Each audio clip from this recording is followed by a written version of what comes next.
back to Secret Weapons, and today we're taking a look at the Mira compressor from Walrus Audio. I feel like I've had a lot of trouble trying to figure out how to approach this video. The Mira compressor from Walrus Audio is a really good compressor, but trying to make a compressor front and center of a video is a challenge. In general, but especially for me. It's a difficult place to be because I am incredibly finicky about compressors. A compressor pedal is an essential piece of almost any major pedal board I build, and picking between the various compressors I have is a pretty key ingredient in how I approach that board. And beyond that, compression is one of the most important effects in modern music production. Compression on vocals, on the buses for groups of instruments, in the mastering process, at the end of everything. Like, compression is like often the first and last thing that happens to a signal in the process of making a record. Having the right compressor is a massive deal. Knowing how to dial a compressor is one of the most important things you can learn that will never, ever, ever be sexy. I guess the long and short of it is, you need a compressor. This one might very well be it. This one might not be it. This might have too many or too few features for what you actually want, but here's what I can tell you. I've been burning out on some of my other compressors recently. I have been finding that some of the compressors I've been using have not been giving me what I want relative to just kind of doing it in post. And the Mira came in at a great time because this really did reinvigorate a few different approaches to using compression in my guitar chain that had fallen out of favor with me, and I'm very, very glad to have back. This is Mira. This is an optical compressor from Walrus Audio with a very, very feature-rich front face here and a really great sound. Let's talk about what this is, what it sounds like, and what it's capable of doing, and kind of why I have found that it's been kind of like recontextualizing pedalboard compressors for me recently. The Mira is an incredibly transparent compressor, first and foremost, and I think that's valuable because different compressors have different flavors to them. Some provide a lot of sparkle, some provide kind of like a low range push. Something like the Origin Cali 76 is an 1176 style compressor, and there's a preampy quality to it. If it's something you want, if that kind of like low end push is something that you want in a compressor, accept no substitutes. But if you are in a position where you want something really transparent and that allows you to dial in dynamic controls, either subtle or extreme, without changing the core of your tone, you want something really transparent, and the Mira does that really, really well. It also does a ton. On the face of this thing, you have, in the form of big knobs, your level, your blend, threshold, ratio, and makeup. You have two tiny little knobs here that are your attack and your release. We'll circle back. And then on the side here, you have a sidechain high-pass filter, which essentially is an internal sidechain that will keep super low frequencies from overly attenuating your signal. Low junk way down in your mix can kind of like trigger your compressor when you don't want it to, particularly if you're playing synths or bass or something. It's less dramatic in the guitar range, but this thing works great on bass and guitar. I used it on all of the tracks on that intro, except for the drums. But I kept it out for the guitars, in for the bass. It's incredibly subtle, but it is helpful. So if you're new to compression, or if you have kind of a very tertiary view of compression, like you use like a 2A in your DAW or whatever, let's run through the feature set on this and what these knobs do. Your level knob is the overall output of your pedal. The blend knob is, of course, the blend between your dry guitar tone and your compressed guitar tone. And then up top, you have your threshold, your ratio, and your makeup. Threshold is going to be clockwise to counterclockwise, a progressively lower threshold for the dB input that will trigger compression. Basically, when you play quiet and have a high threshold, you're not going to hit the point where the pedal starts applying compression to your signal. And as you bring that down, quieter and quieter signals will trigger compression, which will then play directly into that ratio, which is, once you pass that threshold, how much compression is applied to your signal. And that is showcased in a ratio starting at 1:1. 1:1 ratio is basically uncompressed. For every decibel above your threshold, you are reducing by 1 decibel. Basically, you're just staying even, going all the way up. But as you turn that up, 2:1, 4:1, 10:1, 20:1, that kind of thing, you are now reducing your signal by 20 decibels for every decibel increase over that threshold, which will result in very, very apparent and obvious compression. It will also drive your signal way down, obviously, which is compensated in this pedal by 2 different systems. Number one, you have your makeup control over here, which is going to be a gain increase, a post-compression gain increase on your compressed signal only. And that's valuable because you're not pushing your dry signal with that level control. You can keep your dry where you want it to be, but increase the relative amount of compression even within that blend control.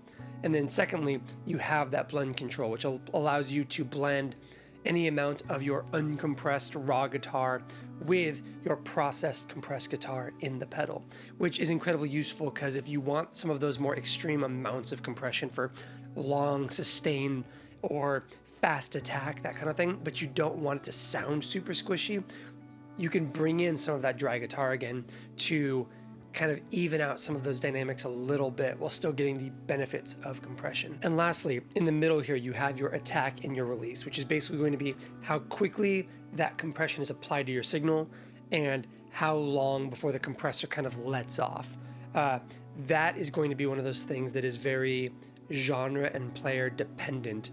I tend to like moderately fast, moderately long in terms of attack and release. It feels very natural to me, especially with that blend control. But it's worth taking some time and playing with that because there is a shocking amount of diversity in the ways that you can compress using this pedal, even just within that attack, release, and ratio control. But again, for all of this being incredibly important in the landscape of music production or just in the form of playing guitar, it's very hard to make this front and center unless you're playing something really like, you know, choppy 70s style, like percussive guitar, which I don't do. Compressors are generally a pretty backseat driver. They tend to not take a lot of spotlight. And so we're not going to try to showcase a lot of spotlight with this compressor in this video. On that intro track, we did apply a lot of different forms of compression during it, but for the sound samples, I think what we're going to do is just dial up a few of my favorite ways to use a compressor pedal using the Mira. We're going to do a couple of different things. We're going to do finger picking with 2-hand tapping, dynamic control, adding sustain, adding presence, creating a tone where you can play a fingerstyle guitar on electric in a middle position and still have presence and articulation and a little bit of sparkle. We're going to dial up a blended compressor setting that feels like it's not even there at all, but you notice when it's gone because there's a little bit of body taken out. It's like a finishing touch kind of thing. We're also going to do what I think is one of the highest value things that this compressor has brought back into my studio, which is compressor in front of gain. Compressors have fallen out of favor with me in terms of running them alongside gain pedals. An always-on compressor hasn't been a thing for me for a while because I've been playing a lot of humbucker guitars recently, and I find that a compressor with humbuckers into a drive pedal just doesn't work. It removes the nuance of the drive pedals that I like. So in this video, we're going to grab my Josh Williams Stella with a really great rhythm guitar, bridge pickup humbucker. We're going to dial this up to have a lot of sustain, but still allow all of my dynamics and all of my articulation that I like out of my drive pedals. So let's jump into some sound samples.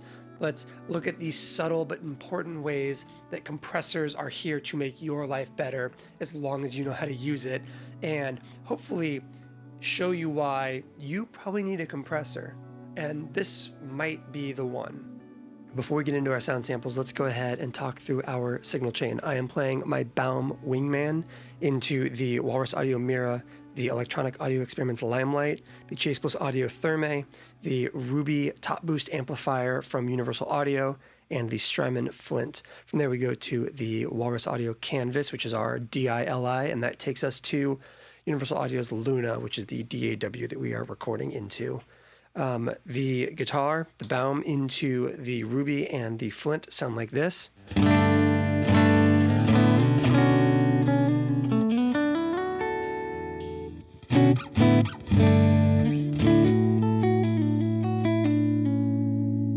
We'll use the Thermae a little bit as we go.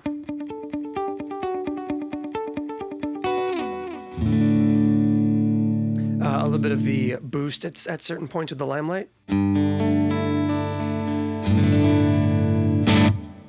And the drive.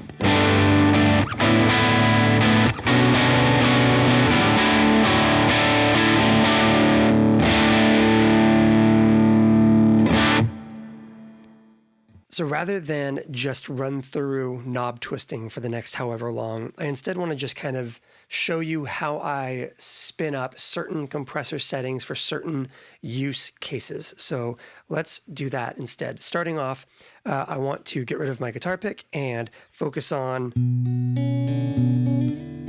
one of my earliest loves in guitar, which is middle position finger picking with really, really bad sloppy two-hand tapping.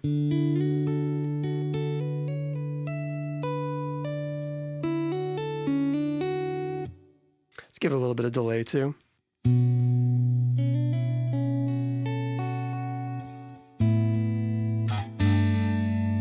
So I've always loved writing stuff like that. Percussive, slow moving, very fluid sounding guitar stuff. But like one of the big struggles is if you're a sloppy player like I am, compression is really helpful. Even if you're a good player, compression is really helpful in this kind of playing because being able to even out your playing dynamics,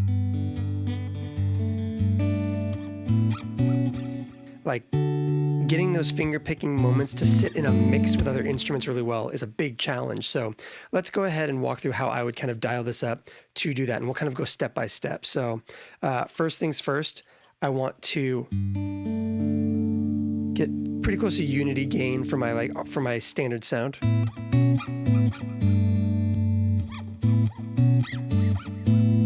Okay, good. So on the Mira, this is about unity on your zero blend, no compressor sound. But now let's start to bring in our compressor. So let's go to about 50-50. I find that that's really helpful for keeping that organic feel of the roundness of the low end and everything else, but bringing in some compression for some sparkle.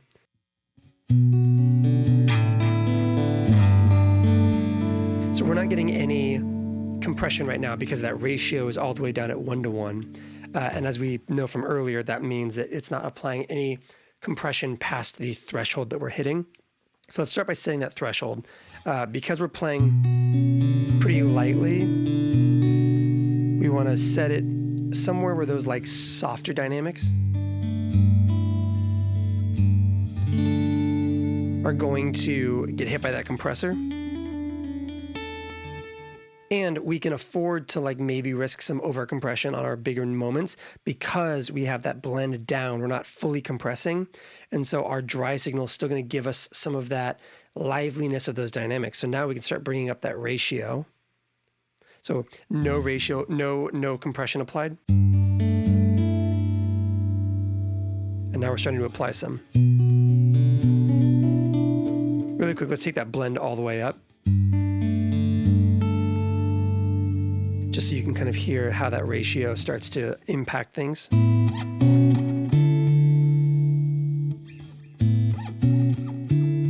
So you can already hear things are starting to really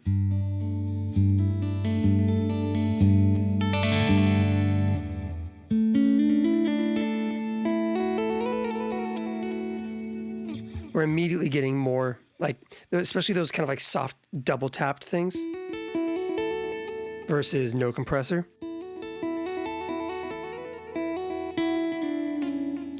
Especially if you're playing chords and interspersing that kind of stuff, like versus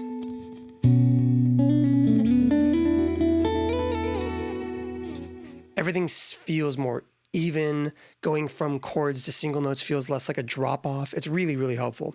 And as you bring that ratio up higher and that threshold down more, you're going to hear more compression, especially on the louder stuff. Like the soft stuff might still sound fine, but the heavier stuff, you hear it drops off really, really dramatically. And everything got a lot quieter. That's where that makeup comes in, which allows us to bring back that compressed signal without having to increase your overall dry guitar as well.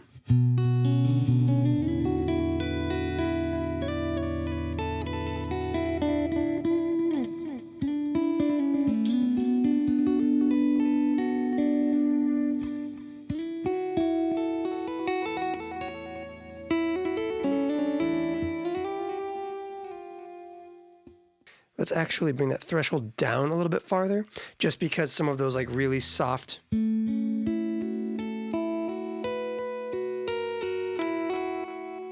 want to be able to kind of like make sure that those are getting some compression. And now we can then compare our dry sound. We're still pretty close to unity, which is really helpful with that makeup. Let's get a slightly faster attack, but let's let that release drag a little bit longer. So now you can kind of watch how quickly how quickly the compressor gets applied and how much more slowly that compression lets up. You see that really slow. And just so you can hear that pump really quick. If I slow that attack way down, you'll hear it much more dramatically.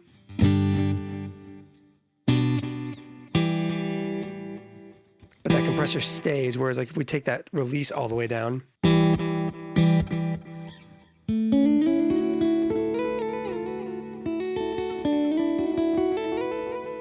let's bring our attack fast and let's give it a little bit more of a slow release, just so we've got a compressor that feels a little bit snappier.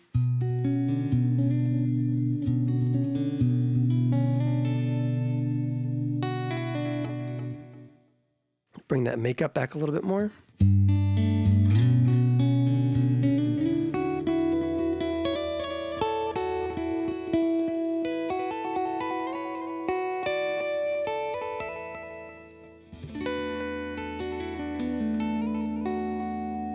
And now we can roll back that blend a little bit, get some of that dry guitar back in.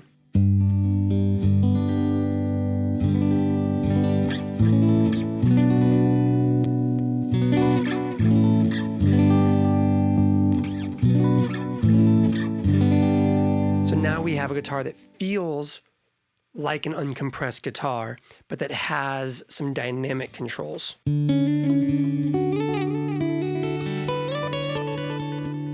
Take that compressor out or the delay out for just a second.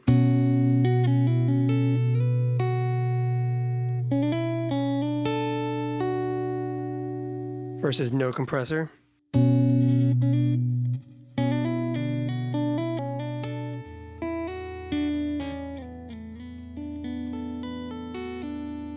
And even like a boost just to give it like some volume doesn't do the same thing remotely.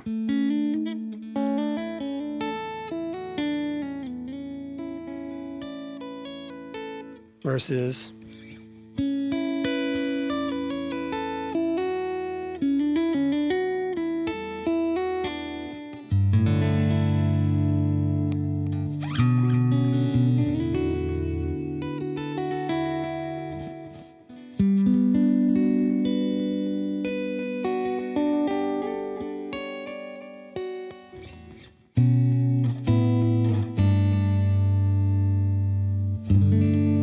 and that's with like a pretty decent amount of compression applied too. And you can even take that more dramatic.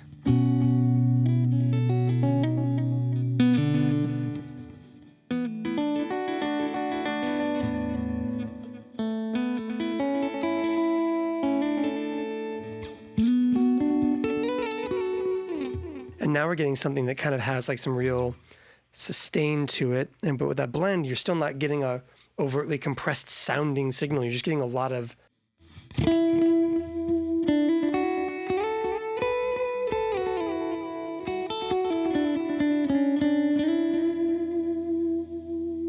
a bit more makeup on that. And like for clean guitar stuff too, like without that compressor.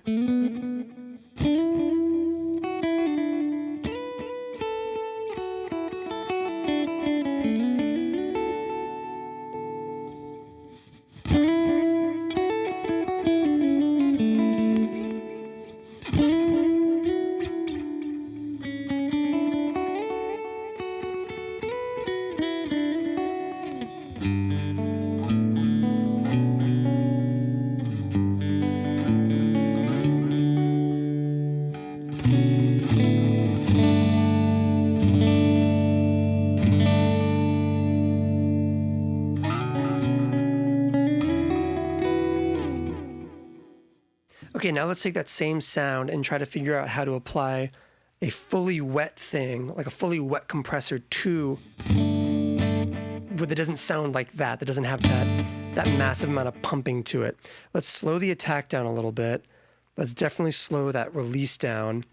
And then let's go ahead and reduce our ratio down to a nice low ratio. Raise that threshold a bit. Massively reduce our makeup.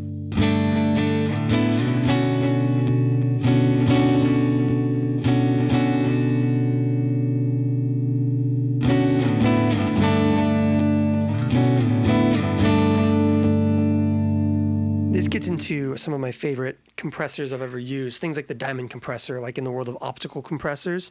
A well-tuned, just barely squishy, full wet compressor feels really great, especially when you have like a nice, like low, like maybe 1 to 1.4 or 2 to 1.4 to 1 or 2 to 1 low ratio compressors like this, especially like a higher threshold and everything.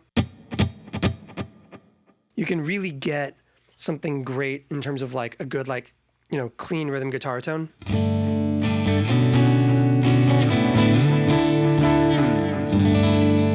But that has some control.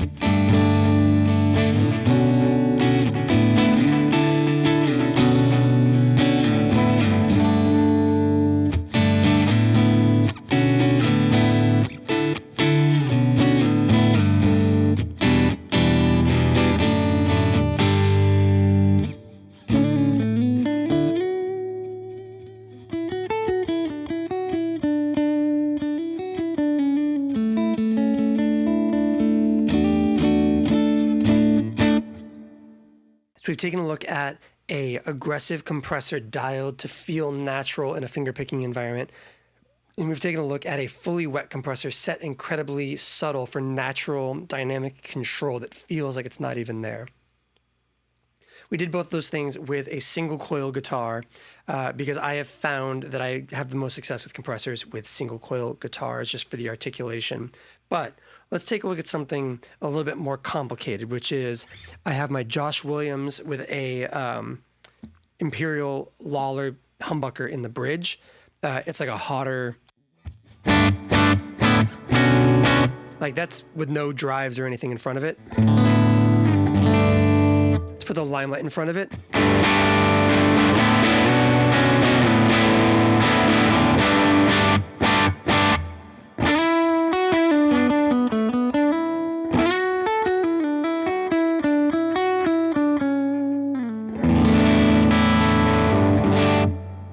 Okay, applying a compressor to the front of that, especially a compressor that's going to increase your signal or flatten out dynamics too aggressively, tends to mess with what I like about certain overdrives. So like if I bring this compressor in,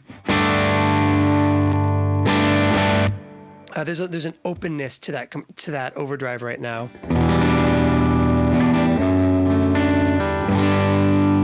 That gets totally eaten up here.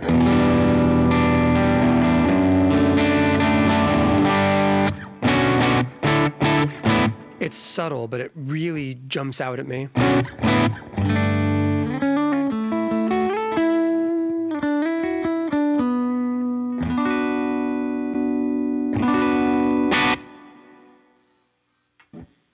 let's go ahead and dial up our compressor so that it can be an always on with a humbucker guitar, even with overdrives, and that can really support like big singing lead guitar parts. So what the trick here is going to be, I think, a lot of compression up top, but very little of it in our overall mix.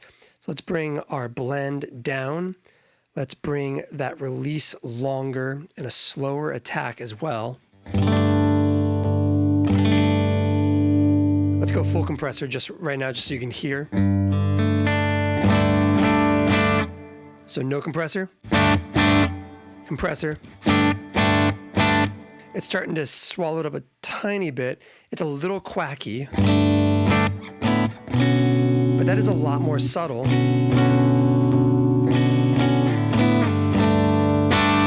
Even when you dig in, our threshold's high. It could be a little bit higher, I would say, but let's bring that ratio up farther. Now you're starting to hear some real compression applied, and that's going to sound not good with an overdrive. Even if you make it up,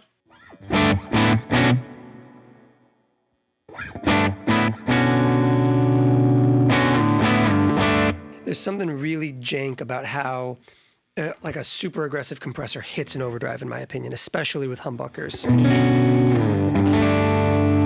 But what you can do is bring that blend way down, bring that makeup way down. So now we have our dry.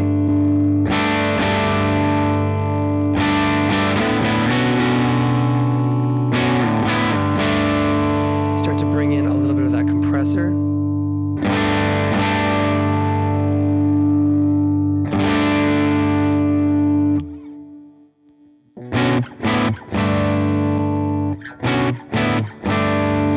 Feels almost exactly the same, but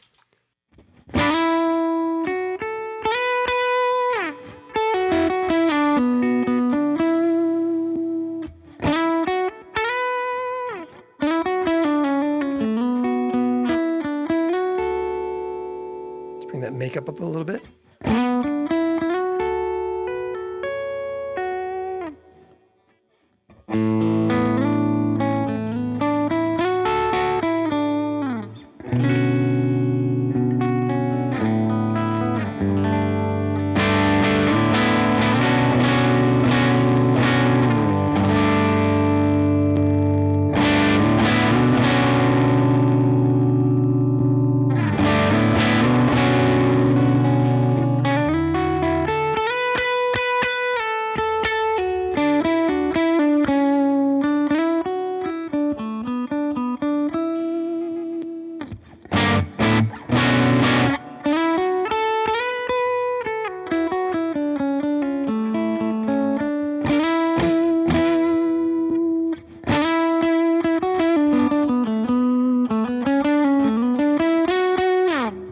Similar to the first thing that we dialed up in this, just set a little bit more subtle.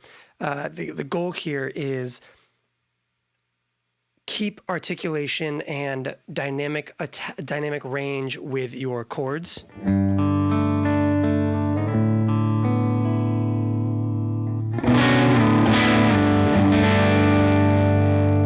But be able to go up to those single notes.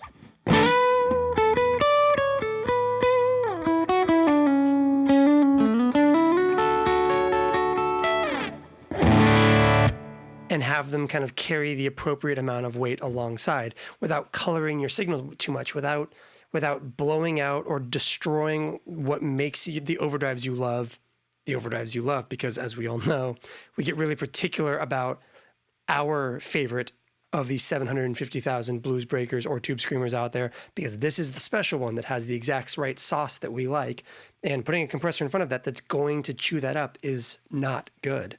And the Mira does a great job of avoiding that.